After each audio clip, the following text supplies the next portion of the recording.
Forrest was a man of many stories. It made him who he was. From his foundry to Vietnam, Eric Sloan to the CIA, collecting bones to the 4 books that changed his life, Ehrlichman to his Russian art show. Forrest will always be remembered as a man of many talents, a maverick who did things his way.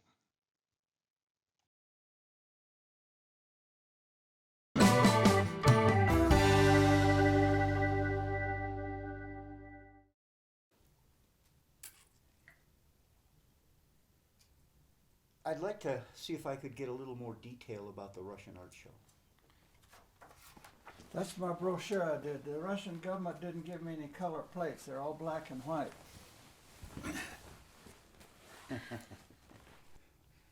How much, I mean, in round numbers, beautiful. In round numbers, how much does it take, or did it take, to put on a show like this? Well, you talking about now or then? Then, just your side of it, just the U.S. dollars. Well, a full-page color ad in the national magazine was $6,000. Now, see, the color plates were my paintings that I put Right, in the show. right.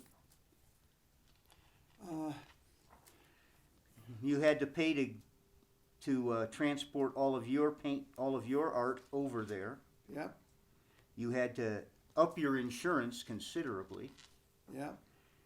Uh, But I can tell you that part of the story.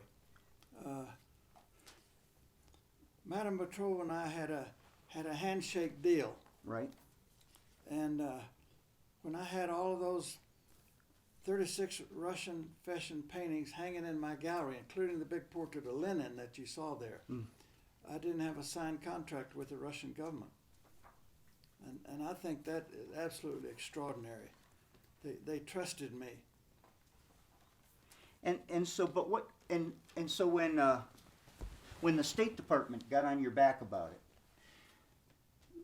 what literally did they say? I mean, they must have said that you know, you say that they gave you trouble about it, and you said, hey, you know, I tried to get you guys to help me, and you wouldn't help me. I mean, and then you said, well, so they walked away. But there must have been more to it than that. You know, I could talk for a week about that. We had a Senator Montoya, Right. forget his first name now, but he was a United States Senator.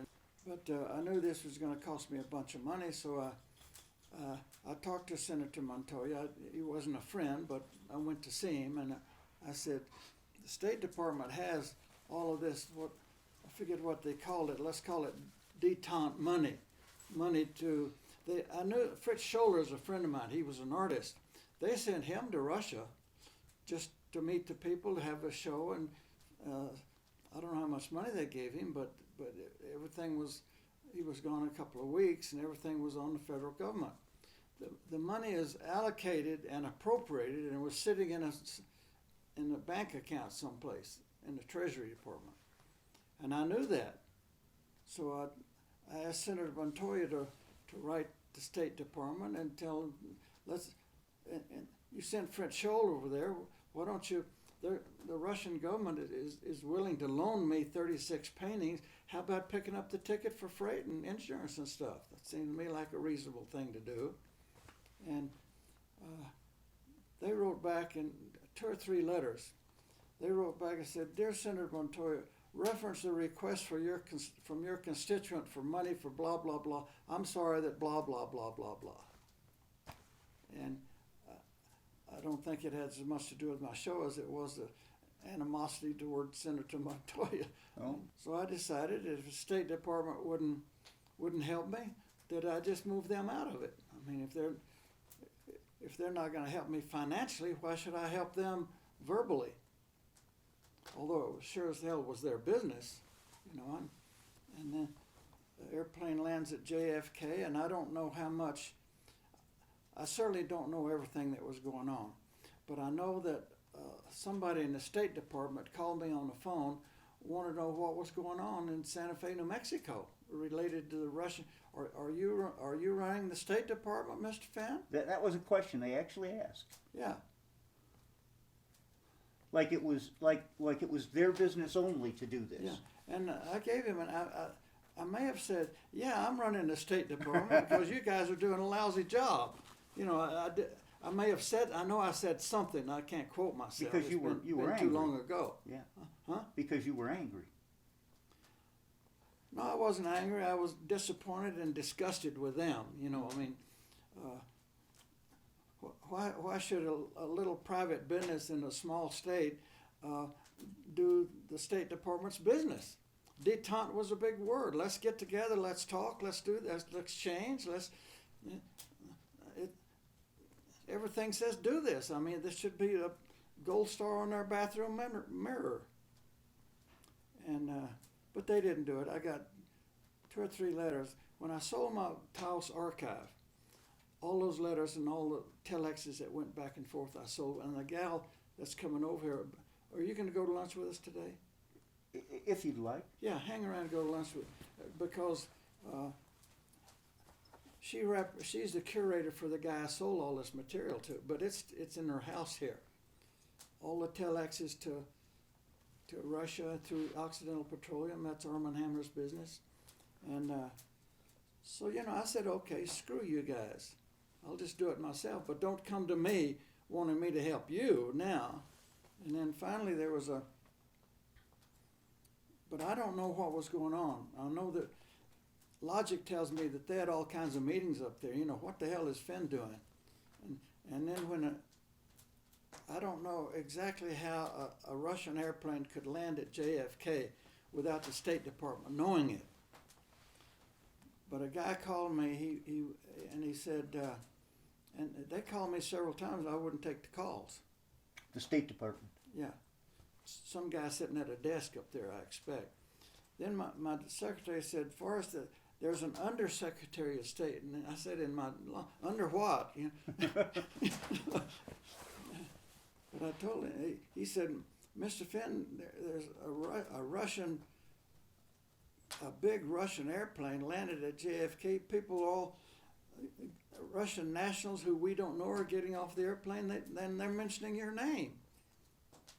What the hell's going on? And I let him have it pretty good and hung up the phone. And but in the end, they let everybody off the plane. They let the material, the art, off the plane. Evidently, they had, I don't know what they had in the way of credentials, but Madame Petrova, who was a fairly fairly big shot in Russia, all this stuff was signed by her. I mean, they didn't want to insult the Russian government. And I don't remember what happened, but somehow I got the paintings off of that Russian airplane onto an American airplane of some kind. They flew into Albuquerque. And as I recall, there was some kind of a customs thing down there, but I don't remember what it was. And then they came up here, and Slava Titov was on that airplane with the paintings. He was a curator. And the Russians don't, the Russians, generally speaking, I may not be accurate here, they put lousy frames on their paintings. They'll take 4 pieces of wood and screw them together, and when they ship them someplace, they unscrew them, and now they got 4 pieces of wood here. They ship separately from the painting. They don't want to ship the painting in the frame. And I told Madame Petrova, I said, you know, these are terrible frames you have on these paintings. You know what she said? We don't want you looking at the frame. We want you to look at the painting. That was good. I thought that was a pretty good answer. So we're hanging the paintings in my gallery. And an FBI guy, a guy that came in, identified himself as FBI. I don't know who he was. He could have been. But he told me that he came up to see what was going on. He was going on vacation this afternoon, but he has to come up here and see me this morning. No, he didn't want to do that. I don't know mechanics of how all of that worked. But, Yeah. but he got sarcastic with me. He was antsy, you know. He wanted to get out of here, but and we're standing in front of that big portrait of Lenin, 40 by 50 inches or something. And he said, "What are you going to do if there was a lot of anti-Russian sentiment in those days? We're talking about 1976. The Cold War was in full bloom." He said, "What are you going to do when some guy comes in here with a knife, mad at the Russians, and slashes that painting from left to right?" And I told you what I said to that guy. Yeah. Your fault. Huh? It'd be your fault, not mine. Yeah. Well, I said, I said, "I'm going to make the cover of Time magazine." Yeah. I said, "But when the president calls me and tells me and asks me what happened, I'm going to say that I tried to get you to help me and you wouldn't." Of course, you couldn't do that. You know, first of all, the president's not going to call me, and secondly, he had nothing to do with the paintings coming in. I mean, he just wanted to know what was going on. And I would not have been that way with him if he had not been adversarial. You know, he was belligerent and he was mad at something else. This was below his stature. But I think that when I had my grand opening, Madame Petrova was there, and I think there were some government people wandering around the crowd, probably standing there or something, but I don't know. I didn't even think about that till later because I was busy with 500 things. And these paintings are valuable. Boy, that portrait of Lepelov, that thing would bring $3 million today. And I had 36 of those. I was wandering around the show. Most of the paintings were not signed. Europeans have a bad habit of not signing paintings. But I picked out, I don't remember, I must have picked out about 25 paintings from 7 different Russian museums, as I recall. But I wanted 36. The deal was 36. But I didn't have 36. So some curators or gallery directors picked out another few paintings to bring the total up to 36. And I had pictures. They sent me photographs of black and white photographs because I had to advertise these things. Uh-huh. And we're wandering around the show. Titov is still supervised. I mean, he wasn't physically hanging him, but he was. It was the Russian policy that he had to be there. Right. He had to supervise what was going on, and they were hanging their paintings. Madame Petrova and I were just wandering around. You know, the gallery rooms were closed, and Forrest, where did you get the Repin? You don't know Repin? No. Repin is one of the great painters. And I said, that's not Repin. That's Feshin. She said, no, that's Repin.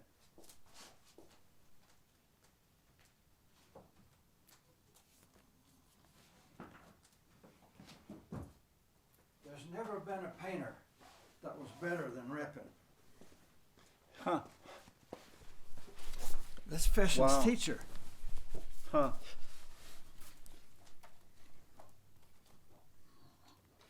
I mean, I'll take Repin over Rembrandt anytime. Repin could paint Rembrandt's subjects better than Rembrandt could. See, these are Rembrandt's subjects. Look at that. Yeah. Can you believe that? Took him 3 years. Took him 3 years to paint it. Jeez. And see that kid there? Yeah. There he is. I mean, details. How big is this painting? Well, it has to be big. I don't know. I can't read Russian. I was just thinking, if it's if they can pull the detail up like that, sure, it must be incredibly Look large. at these.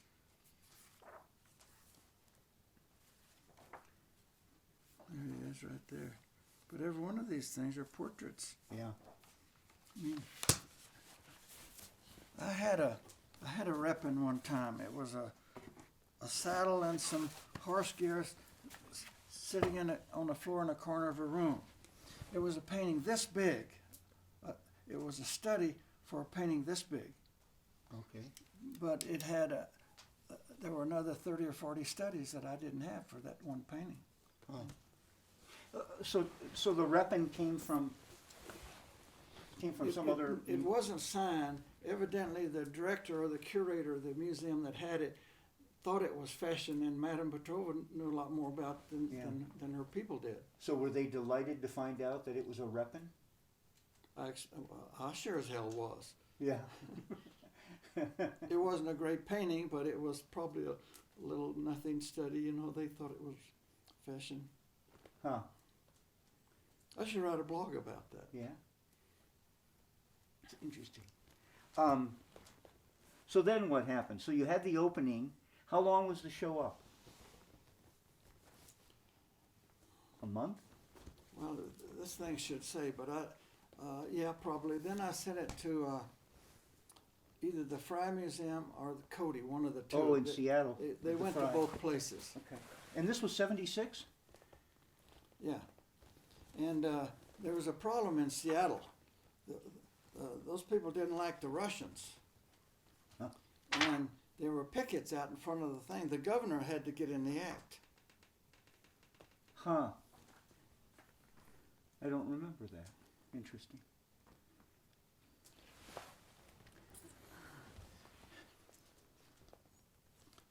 I don't see a date on this thing. Brochure cost you $2. Yeah. But these are great paintings, just absolutely wonderful paintings. I wish they were in color. I'm surprised you didn't take any yourself. Well, I did have them. I sold them all with my archive. See, there's Feshin's mother. This gal here, absolutely wonderful. The reds in that thing. So what was included in your archive that you sold? Just my towel stuff. Hundreds of photographs and unpublished manuscripts by painters, written by painters that are selling for $1 million now, and illustrated. Blumenschein wrote 5 manuscripts that were unpublished. One of them was illustrated with a painting, a little painting. All of that's in there. Oh, absolutely wonderful stuff. This linen portrait is 50 by 57 inches. That's a big painting. And this thing, the Russians didn't know this, and I learned it by studying. Feshin made a wooden roller with a design on it, and he rolled this wallpaper on there. Absolutely impossible. I mean, I never heard of that happening before, but I studied with a magnifying glass these things, then every time the thing comes around, it's exactly the same design. He had to be a roller. No, that's Feshin's father. There's the artist Liploff. Great painting. The glass is absolutely wonderful. And one of the reasons Feshin came over here, and his wife told me this, was because the government made him paint portraits of people he didn't want to paint. Right, political figures. Yeah. He wanted to paint people. Yeah. This is an odd one. Yeah. I mean, it's different from Yeah. everything else. Yeah. And I don't remember which one of these things was the repping. Boy, that was a great little painting too. Here's another thing that he rolled. Yeah. And these were mine. That's a $2 million painting today. This color is bad. I kept this in my collection for a long time. The Architect of Brimashev.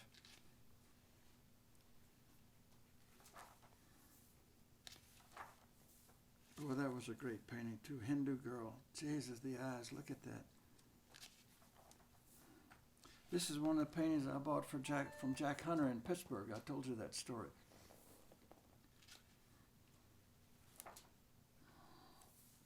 This Mr. Gorshnett met Feshin at the boat when he landed in New York. He was a painter also.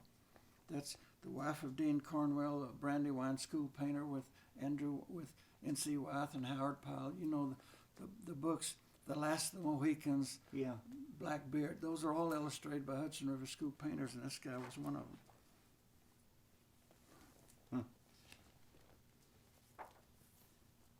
Wow, what a Manuel face. Montoya lived next door to the Feshins up in Taos.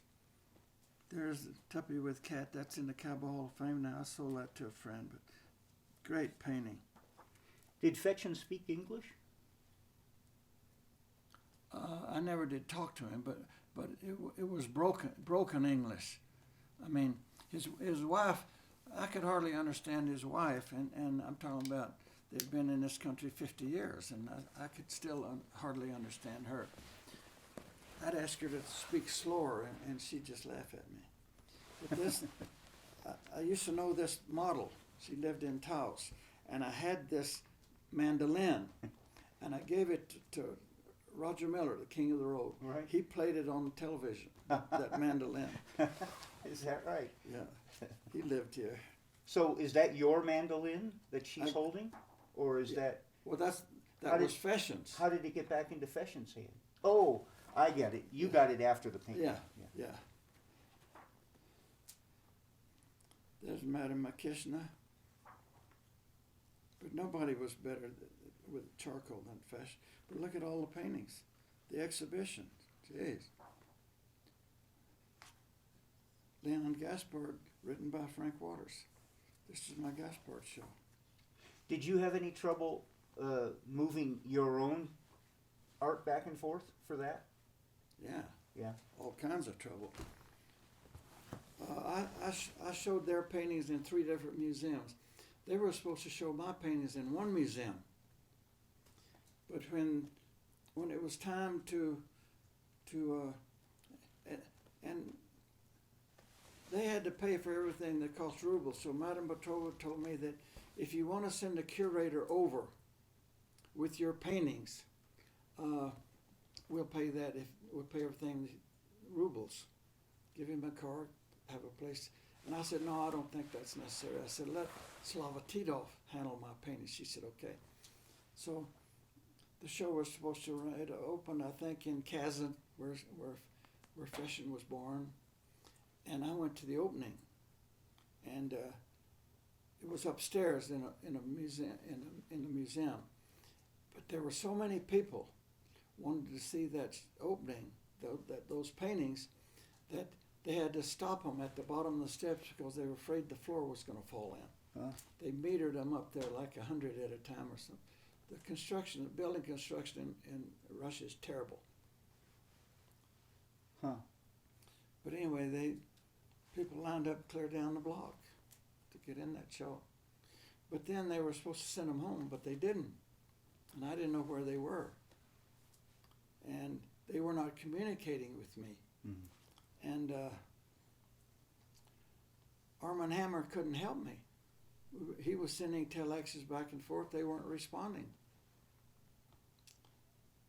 You know, a lot of those 36 paintings, about 6 or 8 or 10 of them were mine, and the rest of them belonged to, Bill Kerr had some in there, Kerr McGee Oil Company, Mm-hmm. Senator Kerr from Oklahoma. It was some tense times. And How long did that go on? well, they went from Kazan to another city. I think it may have been Kiev, but I'm not positive. And then to another city. So we're looking at 6 months. Everybody wants their paintings back. Forrest, where's my painting? I got a blank spot on my wall. And then finally, we got a telex from the Russian, somebody over there said, the paintings are in terrible shape. We're sending them home. Oh my God. And it turned out, did I tell you this story? It turned out that the paintings were in frames with distressed wood, fake wormholes, and you know how they do that. Oh yeah. And the only thing we can think of is that's what they were looking at, because all the paintings were in perfect condition. And then I had to ship them back to their owners, the insurance. We're talking about a few $100,000. Just to ship them back. No, the whole thing. The whole thing. Yeah. How would you like to ship 36 paintings from JFK to Albuquerque and pay the insurance and freight? Yeah. Big wooden crates. Jeez. And consider what it would cost today. I don't think you could do it.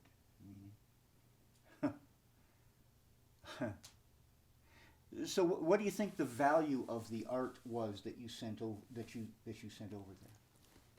You know, a lot of that paperwork, I don't know what happened to it. When I sold my gallery, a lot of that stuff just stayed in the files. So I don't know, but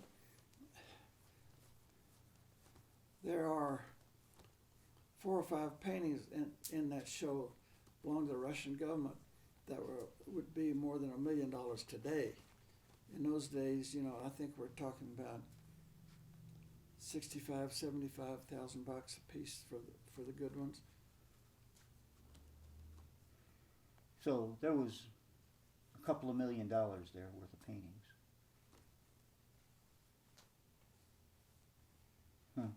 But there were risks, you know. There were sleepless nights because we're talking about. I mean, the Russian government and the American government are talking about dropping atomic bombs on each other. Right. And here I am shipping paintings back and forth. Yeah. Paintings are being shot down in mid-ocean. Mm-hmm. That happened a couple of times. Yep. Yep. So, you know, and the government, the Russian government never did thank me. They never did send me a letter. I don't remember whether Madame Petrova Madame Petrova spoke perfect English. She had been the PR gal at the Russian embassy in Washington. I mean, at the Russian embassy in Washington, and it's the State Department's policy to have somebody on hand. If they don't need an interpreter, somebody just to be there, to listen, and you know, they don't.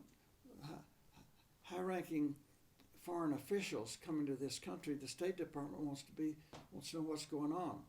So rather than depend on somebody telling them, they want somebody standing there. And I don't remember a lot about that, but as I recall, there was a State Department. And then when I had the Chinese Minister of Culture here, he didn't speak English, so the Chinese brought an interpreter, and the State Department first an interpreter, and every time somebody would say something, the two interpreters, one of them would say what it is, and the other would nod. In other words, they're confirming that this is actually what he said. The interpreter's not making up things. When was the Chinese? I don't know the date. I can't. No, just what year? I don't know. But it was after the Russian.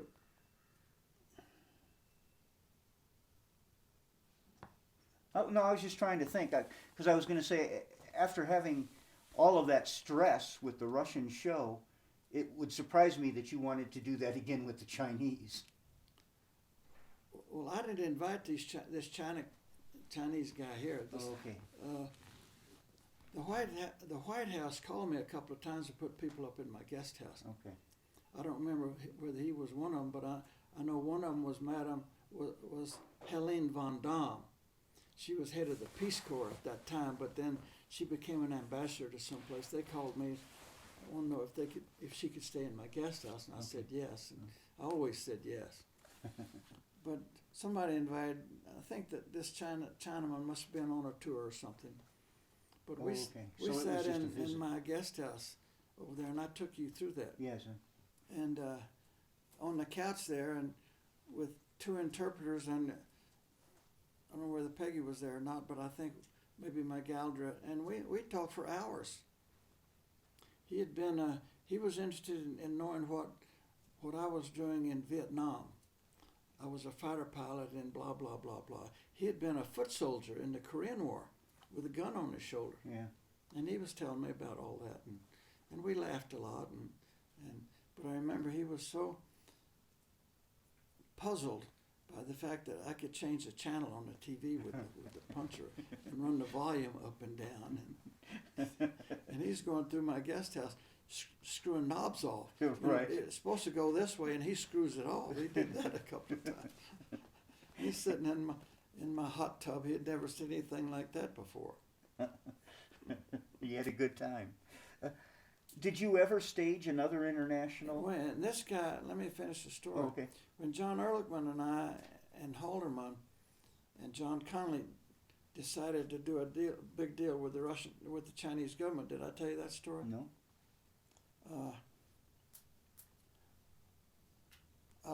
Because this Chinaman said, if you ever want to come to China, let me know and I'll set things up for you. So we were gonna.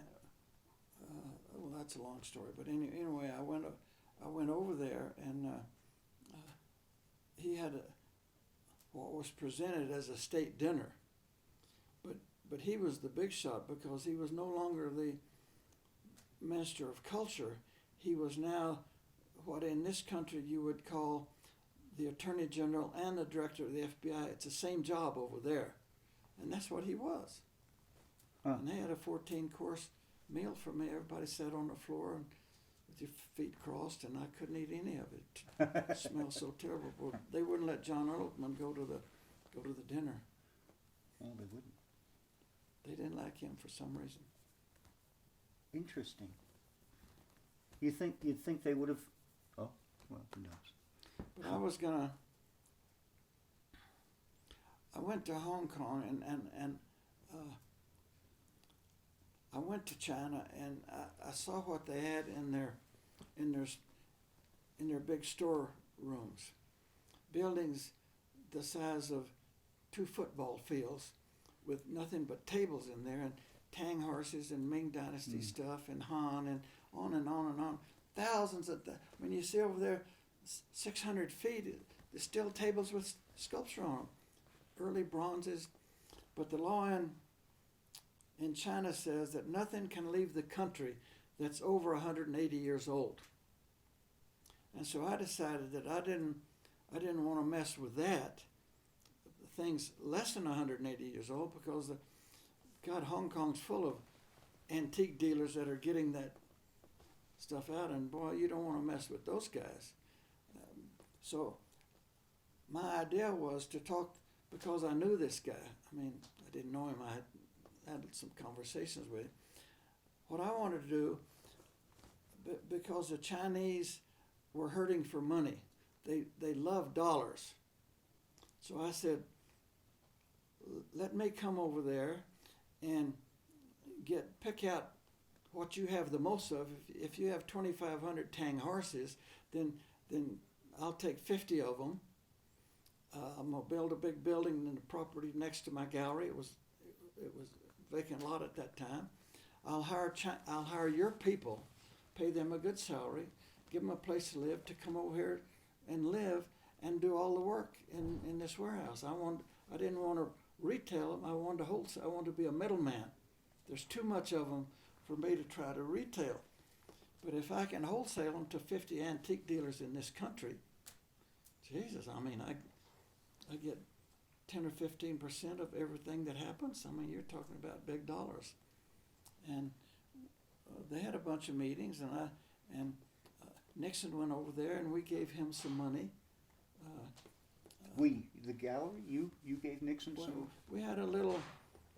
John Connolly and I and John Ehrlichman and Halderman and myself. It was my idea, and I enlisted these guys. We really wanted Nixon because they loved Nixon. Yeah. But I never did talk to Nixon. But these other guys were out of prison. Both of them went to prison for 18 months. And Nixon was going to go to China anyway. And so we gave him, I don't remember, maybe $2,500 or $3,000 or something to talk to these people, to mention the deal that we were trying to make with them. And there were so many things happening and so many people involved. And the Chinese have a saying, the tree grows slow, but the earth is patient. Yeah. And I finally just threw my hands up. You know, if I wanted to spend 20 years setting it up, I could have made that work probably. But here I am bringing out $250,000 items, and the world is seeing $25,000 items that are less than 180 years old, and just look at the spotlight. That was a spotlight that I really didn't want on me. I mean, the Chinese mafia and the Hong Kong mafioso, and geez. And I finally decided that it was so much work and so many meetings and such a capital outlay that the idea was wonderful, but the negatives surpassed the positives somewhere along the way, and I just got out of it. And John Ehrlichman died, Haldeman died, Nixon died, Jesus, and John Connolly died. I mean, four of my partners, they all died. Did you ever stage another international show other than the Russian? I never did. I would not have done any of them except that I was so into Feshin. You saw my book I wrote on Feshin. I used to have 2 birthday parties a year for Feshin's widow, Alexandra. I called her Tinkerbell, or Tinka. How long was, I know this is in your book, but I'm just curious right now. How long was Feshin in Russia before he came over here? He was born in 1955, in 1881, and he died in 1955, and he was here in 1923. So how many? 1881 to 23. Yeah. So about 40 years, 42 years. He was about 42. He was a prize-winning artist. He won a big prize. They sent him to Paris and, as a reward, as part of the prize, and he married the daughter of the guy that ran the art school in I guess, was it Kazan or wherever, anyway, somewhere over there. And they came to this country on a boat, and they landed in New York, and they were going through Ellis Island, and Tinkerbell walked up to the counter. She was next in line. The guys, there's a grill here, and she's telling me the story. And there's a guy sitting on a stool behind, filling out forms. What's your name? Where you're born? Blah blah blah blah. And she told him in broken English, and then Feshin. It was Feshin's turn. He got up there, and Alexander's standing there, and the guy says, "How do you spell your name in English?" and he didn't know, and they would not give him papers. What difference does it make? It made a huge difference, because when he built his house in Taos, he could not own title to it. His wife owned title to it, and when they were divorced, you see how those things play out. Yeah. And Ia, the daughter, Feshin was dead. But the daughter she didn't get along with Alexandra. And when they were divorced, Ia was a little girl. She went with Feshin instead of staying with her mother to New York, Chicago, and then Santa Monica. And Ia didn't think that she was the heir to the house and all the paintings. Her mother's an old lady. To make a long story short, Alexander went down and died not long after that. Right. So now Ia has all the paintings. Everything is certain. And when her mother died, of course, she inherited all that. And she should have. But there was a case where she put a bunch of her mother's things in Beacon storage in Albuquerque. So the law says that if a storage company like Beacon's has something in storage and they don't know whose it is, once a year they have to have an auction Right. and sell it. They can't open it. Right. It's against the law to open it. So they advertise in the paper, spend $10 and make $100,000. Right. Did I tell you that story? No, but I know they actually have a TV series now about those guys. Yeah. Yeah. Well, anyway, so they did that. And so this young couple that had a young baby went to the auction and bought 2 things. Gave $10 for one, $20 for another one.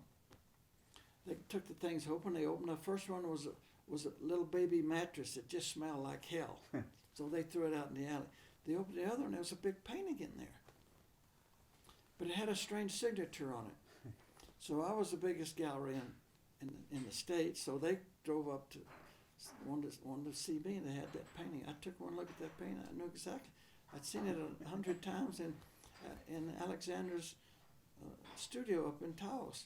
It's a portrait of Alexander when she was younger with white pearl beads that came on. One of the great paintings, Jesus. And I tried to buy from Alexander forever, and she wouldn't sell it to me. So, what a coincidence. So this couple said, "Do you know what this is?" I said, "Yeah, I know exactly what it is. Nikolai Feshin, painted in Russian. That's the Russian signature. Feshin painted in Russia. I mean, nobody would say that's a Feshin signature if you didn't know it." So, and they said, "What is it worth?" And I said, "Well, I'll tell you, I have a conflict of interest if I tell you what it's worth, but I'll give you $60,000 for it." Well, that was a mistake. They got suspicious, and I gave them some advice. I said, "Whatever you do, don't take that to another dealer in Santa Fe. I don't want to mention this guy's name, but don't take it to him." So of course they took it to him. He called Ia.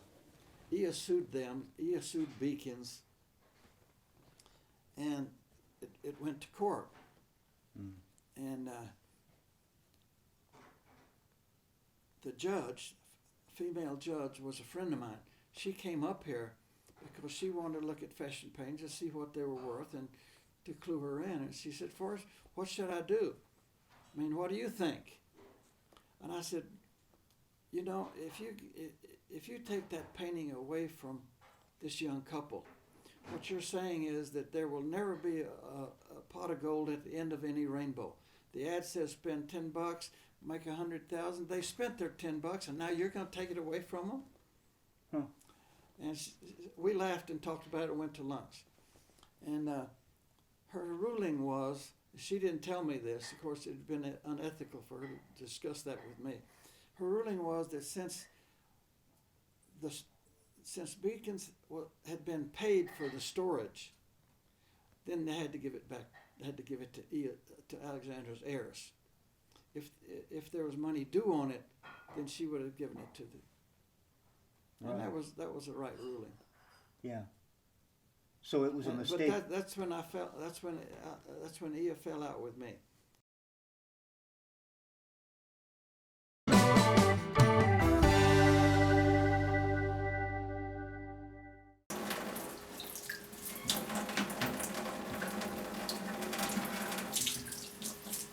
This is a carnivorous animal.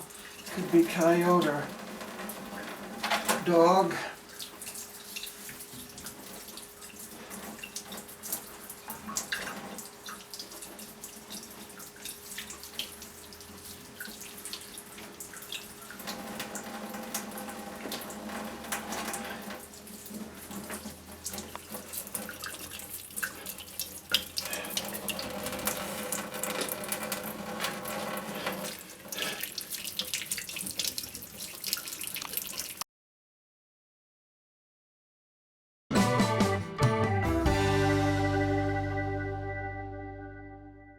These are baldupes. You see the little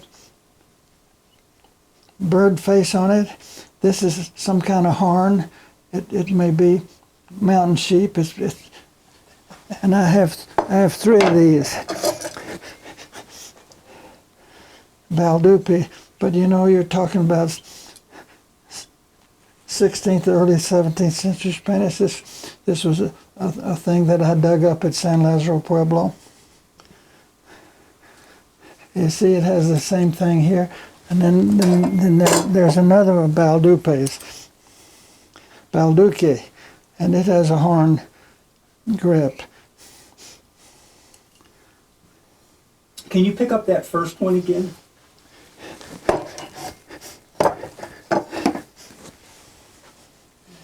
I always write on here what it is, and a code that shows what I gave for it. I gave $300 for this knife and it's worth $2,500, $3,500. I didn't know that until later. These things I think were homemade. These are iron rivets on a horn haft. What period of time are they from? My note here says 18th century, which is any time in the 1700s, probably, I think early 1700s, 1730 or something.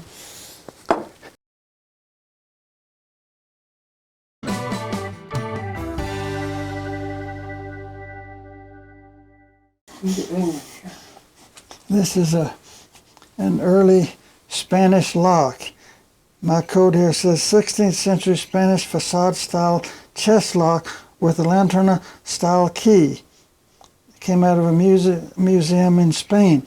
But why did the maker put animals on the back of this lock? See, there's an animal, here's animals right here. I mean, this goes against the trunk. Against the wood, you never see it. But why did he do that?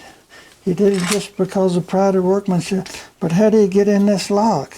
I mean, I don't see anything there. Well, now what's this? It opens, and here's the key.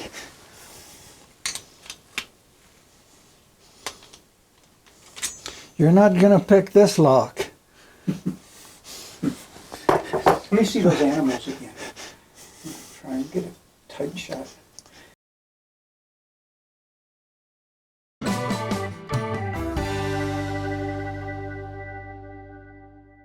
But you were only into this for a few years before you got back out of it again. Well, I'm going to open this door. I had a partner. When I moved to Santa Fe, I had a partner, and he owned a little store down here next to Pink Adobe. And but I wanted a foundry, so we acquired this building where Fenn Galleries is now, and I was going to run the big gallery, and my partner was going to run his store over there, but we were partners in the whole thing. And when I retired from the Air Force, I had two guys working for me. This is one of them. I talked them into getting out, coming over here and working for me in Santa Fe. I showed them that they were going to make more money working for me than they could in the Air Force. They said, okay, and they both got out, came over here with me. And we're pouring, I had a deal to,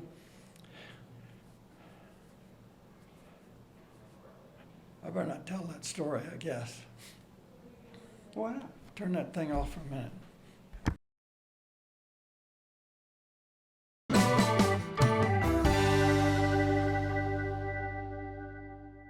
I knew that I had a hard tour in Vietnam. I was shot down twice.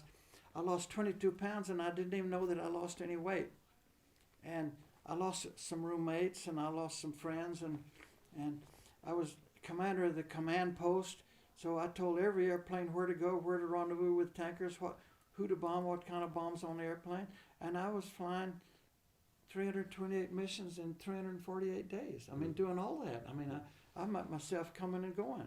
And when I came home, I was tired. I was shot down 3 days before I walked in my house in Lubbock, Texas. And I was beat up. Some things happened to me in Vietnam that just absolutely tore me apart. Someday I'll tell you about that, but that's all off the record. But I was beat up, and I wanted out.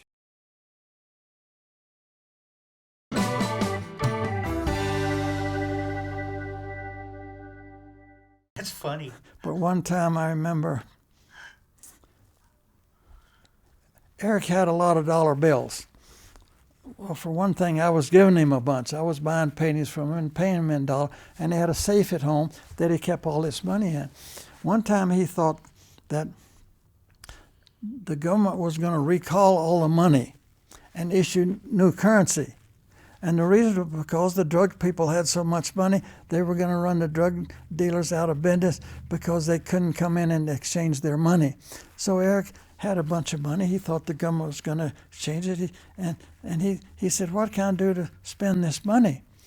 And I was having a show about that time, a jewelry, high-octane jewelry from Dallas. Bought a bunch of stuff out. And Eric liked a a big canary diamond. I don't remember how big it was, but I remember that it was 2 carats smaller than the Hope diamond in the Smithsonian. It was canary, beautiful big thing, big as a nickel almost. And he gave us $85,000 in $100 bills for that diamond, but it wasn't mounted. It was just a raw diamond.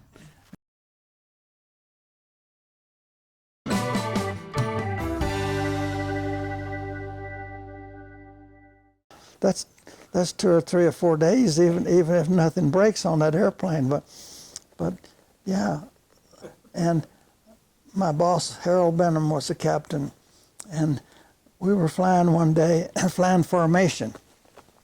Here's Harold Benham leading the flight. He had a wingman. Then over here there's an element leader who has a wingman, and I was the wingman on the element leader. And you're flying formation, and when you're flying formation, you're flying what the airplane next to you does. You try to stay 18 inches from his wing, and you don't know whether you're upside down and it doesn't matter. I mean, if the lead is flying, you're flying. It was essentially one airplane. Ideally, that's the theory about it. But I didn't know what was going on. We were out there flying around, and we're picking up airspeed. We're letting down. I could see that. I wasn't watching the ground. I was watching the guy was flying formation on. The F-86D had what they call a JC maneuver, a Jesus Christ maneuver. And you got into it by doing this, just 2 inches, and the airplane became dynamically unstable, and it would do that and get worse and worse, and it theoretically it'd come apart if you tried to correct it. You correct it by turning loose of the stick and let it do its own thing. It'll fly itself out of it if you leave it alone. Well, here we are going about 400 or 450 knots, letting down, and I knew we were doing that. The sensations in the cockpit tell you you're picking up speed and you're letting down. Well, my boss was going to go under the Veterans Bridge at St. Louis. I mean, you could drive the Empire State Building under that bridge. I think it was so high off the water. It was certainly against the law to do it, but you could get by with those things. And today they put you in jail for doing something like that. But Harold Benham went. He was going under the bridge. His wingman was going under the bridge with him. The element leader on whose wing I was flying looked up and saw the bridge, and he didn't know what to do. So he pulled up. And I saw the other airplanes go under the bridge, and I saw him pull up, and I didn't know what to do. So I did. I started to go over, and but I got in the JC maneuver. Let me tell you, and I don't know what happened for the next few seconds, but I woke up at about 25,000 feet, running out of airspeed, and blood all over the cockpit. That maneuver was so violent that I caught the stick in between my helmet and my forehead, and I still have a scar right there. And I started bleeding, and I don't know whether I was scared or what. I mean, but anyway, I didn't know where the rest of the flight was. I headed back for Scott Air Force Base, about 20 miles away, and I landed on a runway, a very busy runway, without talking to the tower. I mean, I just landed. I mean, I didn't know. I really don't know that I knew what I was doing at that time. And not only did I land without permission to land, but I landed downwind. If it wasn't a big deal in the F-86D because you could stop it and it had a drag chute. But I landed, I pulled off on the taxiway, and I just sat there. And I just sat there. And the tower's watching me, here's an airplane landing without permission, landing downwind on a very busy runway, and now there's blood all over the cockpit. So the air police came screaming out there, and the ambulance, and everybody in the world was coming out to see, you know, what's this guy doing anyway? And you could open the canopy externally. There's a panel there on the left. You flip the panel, and there's a switch. You open the canopy, and they did that. They put a ladder up, and they climbed up on the side of the thing, and I was just sitting there, and there was a captain duty officer, I think he was, and he started talking to me, and I took my oxygen mask off that had my microphone in it, and I said, "Leave me alone. Go away. Give me a few minutes." He climbed down the ladder, and they sat over there for a while and let me regain my senses, and then I explained what happened, and my boss, Harold Benham, got a letter of reprimand. His wingman didn't do anything wrong. They grounded the element leader. The guy that I was flying on, they grounded him permanently for such a breach as he was supposed to be flying formation, and he didn't do it, and they grounded him. And they didn't do anything to me because I didn't do anything wrong. But I remember that, and I still have a scar right here. You can see this scar. Interesting. So that is.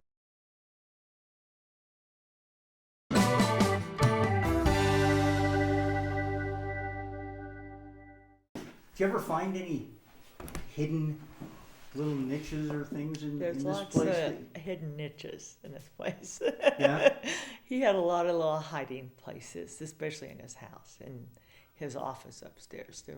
He did show them to me after he moved out and purchased them. Okay. But there are a lot of little hidden niches. Uh-huh. Yeah. Any hidden tales about this place that might be interested in knowing? I don't know. My sister thinks it's haunted, but she lived in Forrest House, and she's sure the lights come on at night when she's working in the office late. But Really? yeah. But since I don't live here. I don't Well, know there that. shouldn't be ghosts yet. Forrest is still around. To wait for a while. But he had a way of doing things, but like I said, he just had a very good eye in the things that they added, and he'd get excited by a piece of wrought iron, just things that most people don't get all excited about. They don't see. They don't. Yeah, and he found.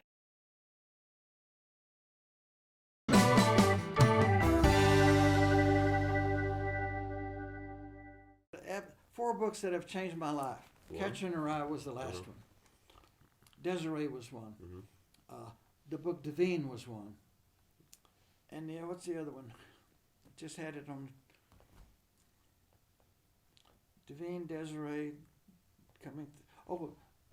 Lee Iacocca's book. He was president of Chrysler Corporation and Ford. He wrote a book, I forget now the name of it, but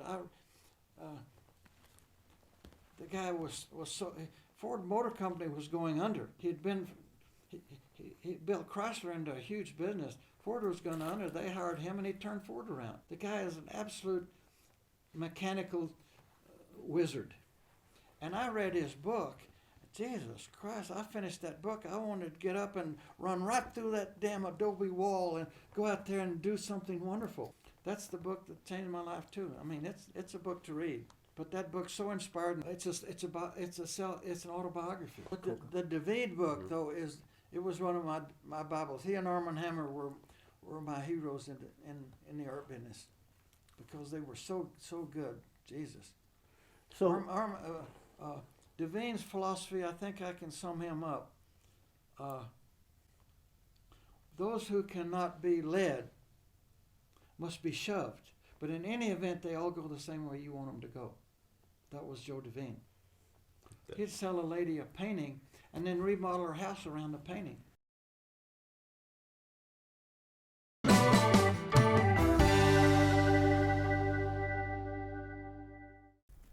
reminds me of a story with the Elmyr de Horys. There was a director of the Kansas City Museum, and that's a big museum. He said, "Mr. Fenn, we've got a painting down in a box down in our vault that was either painted by Matisse or Elmyr de Hory. It's either a real painting or a fake." And John Connolly and I just bought all these paintings, and he said, "Can you help me decide whether this is a Matisse or not?" I said, "Yeah, I can help you."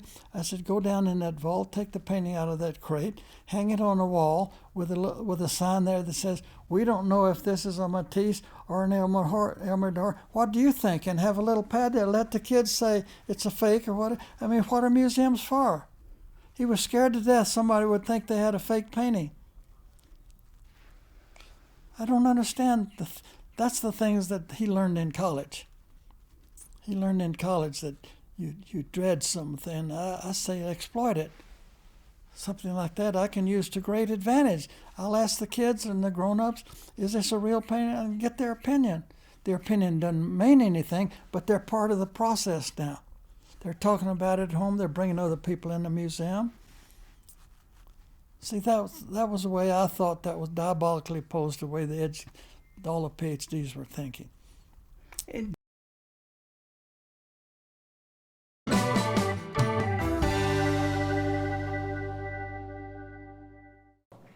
John Connolly called me from Saudi Arabia. He said, "You and Peggy meet me in London. We're going to buy a bunch of fake paintings." I said, "What?"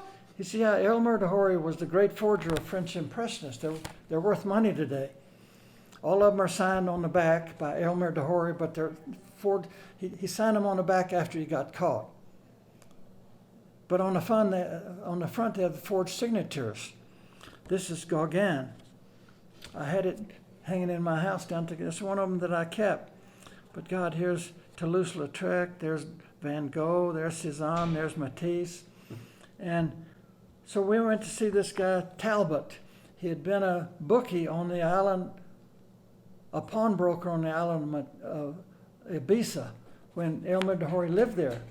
Was a gay artist, loved to have parties. He'd paint paintings and take them to Ken Talbot and pawn them for enough money to have a party. Well, when John Connolly called me, I met him in London. We went to see Talbot. He had 400 or 500 Elmyr de Horys, all of them framed. Jeez.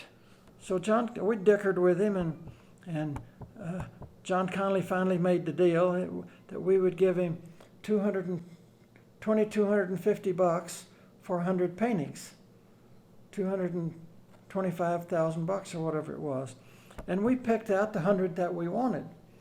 So we're coming home on a plane, and John says, "Well, Forrest, we got all these fake paintings. What are we going to do with them now?"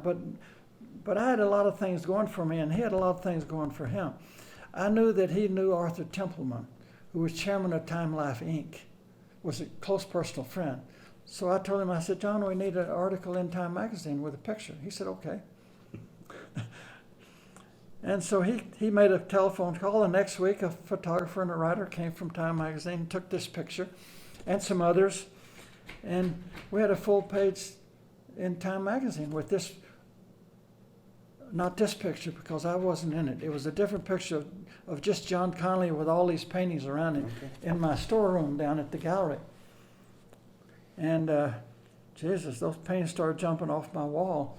And John was big in politics, and he owned a big house here with 12 or 15 rooms in a big mansion over here, not far from here.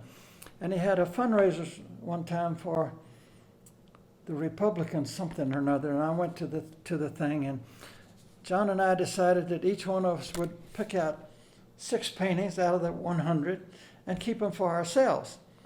He got first choice, I got second, and then we each picked out 6. This Gauguin is one that I kept. But John had his 6 paintings hanging in his house over here, and a big table with lavish food. I mean, 100 different things there. 6-inch shrimps, and it was a big deal. And a lot of wealthy people were there, came from New York and the Hamptons and Palm Beach and different places. And this really wealthy lady I was standing there talking to John, and the paintings were hanging behind us in this big room. And this very wealthy lady putting food on her plate, and she looked at John and said, "John, those paintings real?" You know what John said? "Well, what do you think?" Is that not the best line you ever heard in your life? And later John pulled me aside. He said, "Yeah, they're real Elmyr de Horys." Yeah, right. They're real paintings. Yeah. But because, well, and I said in my blog, if you see an $80 million painting on the wall of a very wealthy man's house, do you question whether it's real or not? And if you do question, you sure better not ask him. Right. So John Conley was quick on his feet. Well, how did you meet John Conley? He came and stayed in my guest house and bought some paintings from me. But I tell you, as Paul Harvey would say, the rest of the story. We'd sold about 35 paintings, and John sold most of them.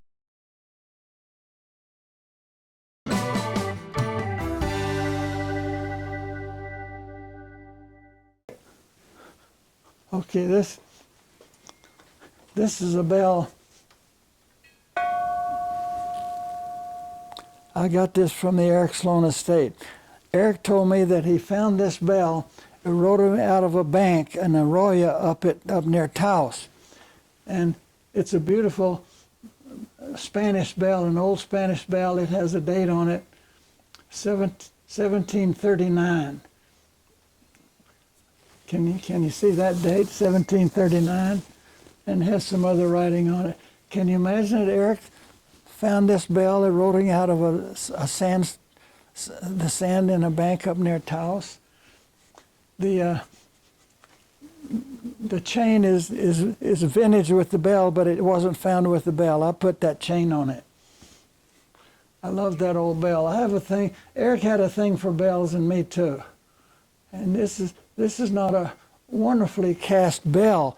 I think it may have been privately cast. I can see marks in here that somebody made with their fingertips when this thing was waxed before they cast it in bronze. And it has some Spanish writing up here that I don't read. Lutlowesok, 1739. And there's a cross and some letters here.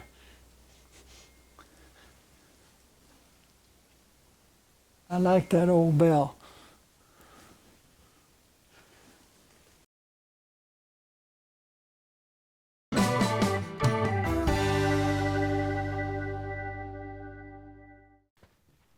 How'd you get involved with the CIA? Who told you about that? I've read it. I can't talk about that now. Okay, but did that have anything to do with the Russian art show? No, completely separate. That's part of the problem. Okay.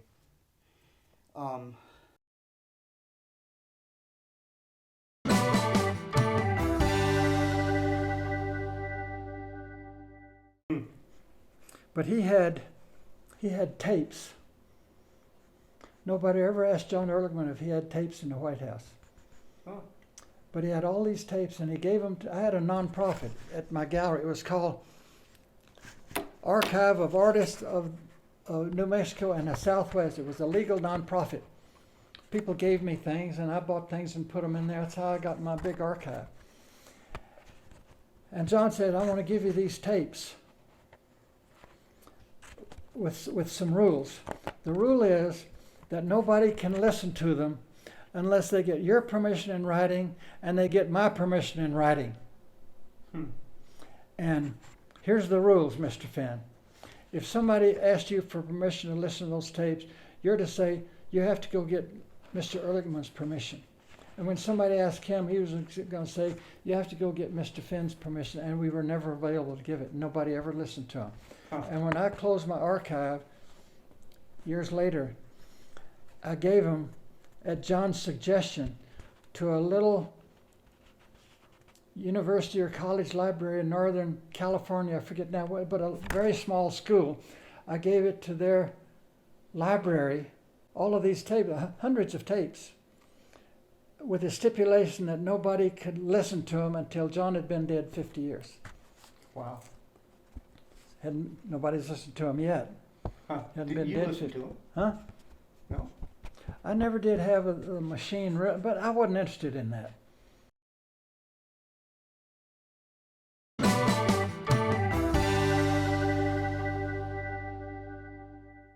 And I stopped up in Tacoma, Washington, because of something I had to do there that I don't want to talk about.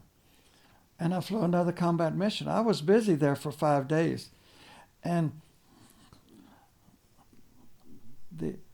coming home, the Air Force will fly you out of Vietnam on a commercial airplane. Mm-hmm. But when you're at the United States, you're on your own. You have to make your own reservations on an airplane or whatever. And I did all of that. And 5 days later, I walked into my house. It was in the evening, but that was a busy 5 days. I had to get...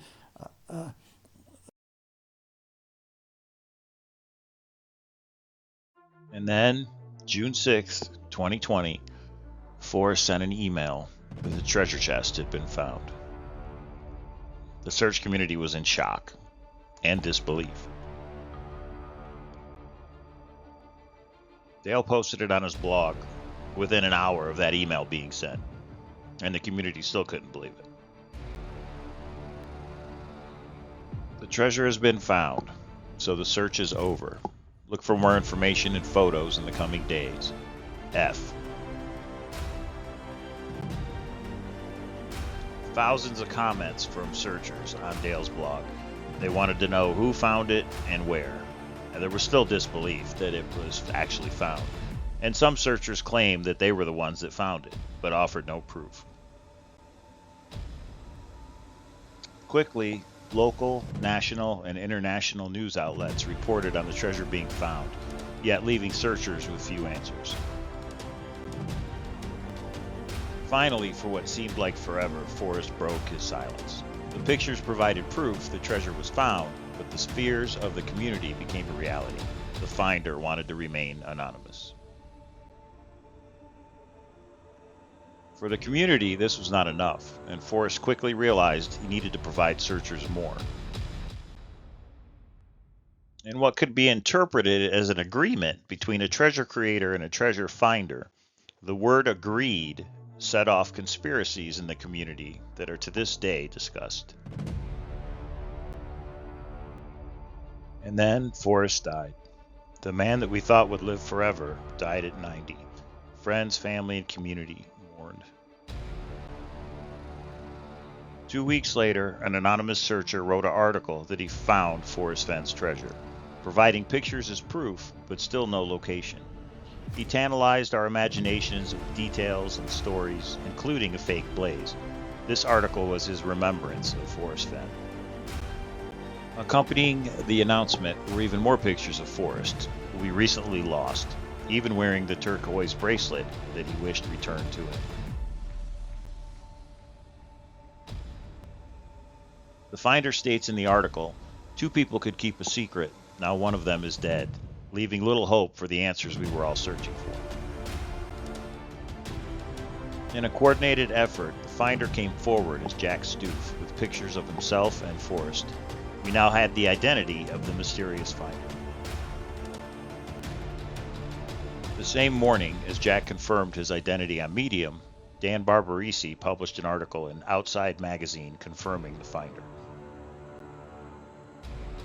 Shiloh Old, Forrest Fenn's grandson, issued a lengthy statement detailing Jack as not only the finder, but the finder, retriever, and owner of his grandfather's treasure chest and contents. There were many other developments, such as Jack emailing with searchers, Jack Gets Mail published on Medium, record requests with various government agencies. Carl Sumners, Forrest Fenn's attorney, and Zoe Old, Forrest's daughter, providing interviews to Cynthia Meacham. Discovery of the Condor 2 database on Reddit, and Jack calling into A Gypsy's Kiss, and discovery of Jack's own YouTube channel. Odious Souls, email from Jack, and various documentaries and news outlets reporting on the story. The emails between Dale and Forrest, along with Shiloh's confirmation that the family discussed alternate endings to the chase, left the community with more questions than answers. These are just a few examples of the last 3 years of discoveries that searchers have made in the quest for answers. As of today, it has been 1,155 days since the treasure chest was announced found and the chase over. It has been 971 days since a formal statement from the family. The last formal statement from Jack is his announcement he sold the treasure chest privately 267 days ago. Jack said we only have half the story. Are there more answers to come? We hope so. The thrill of the chase will always be in our hearts, and we will have new discoveries to come. Some say this is the end. We say to be continued.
Thank you.